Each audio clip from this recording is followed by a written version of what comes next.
Well, Davos coming to an end. It's time to now wrap it up to get some sort of a sense as to what some of the highlights and some of the main points were. Rana Kapoor joining us from Yes Bank. Just wanted to get from you, what do you think were some of the main highlights according to you from the point of view of what people are saying about India and the India story? I think this has been by far the most significant representation of India ever. I think the Prime Minister's stepping stone and to build the springboard for India into launching opportunities in India. He spoke first philosophically, he spoke about social order, he spoke about his own emergence as a global leader, and then he addressed to me the most important issue, which is doing business in India. And I think the excitement of doing business in India is at an all-time high. I think the Fortune 500 companies from USA, or for that matter, from the rest of the world, are excited about coming to India.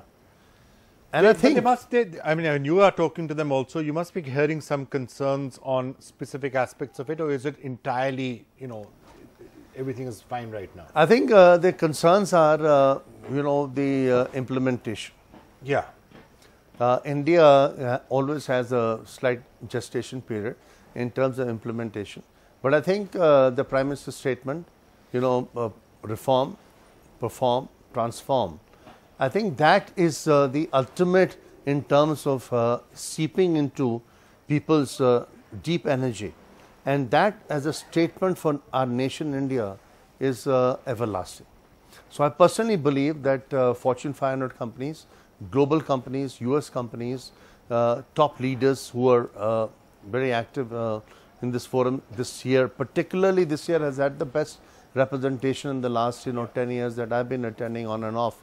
But I must confess that India's brand equity is incredibly fantastic. I think it is particularly important that in certain areas like climate change and globalization, India has really made a claim at Davos this year to be a global leader, and made a claim for leadership in all of these areas, which is a good thing to see at the end of the day. But just wanted to ask you, again on when you're talking to all your other counterparts out here, you mentioned correctly implementation is one of the things that they would like to see done. Policy consistency, would that be another area? I think you hit the nail on the head, Vikram. That I think in terms of climate change, India's global positioning, whether it was COP20, whether it's ISA in terms of the International Solar Alliance, and Prime Minister is hosting President Macron very soon in February on that subject as well. The fact is that there is a world which is changing, right? There is protectionism which is coming, which also the PM spoke about. And the third factor, which also is somewhat disturbing in many ways, is how the world is moving around the ability of the monetary policy concessions, the monetary policy compression that may eventually come in. So I think those are global concerns, but the good news is that the global forecast of GDP growth is 3.7% worldwide, which is the highest in the last 12 years, even preceding the global and the Eurozone crisis. Number two, there is $250 trillion of liquidity which is surplus right now all over the world, which is 330% of global GDP. Right. In 1980, it was $12 billion, which was 110% of global GDP.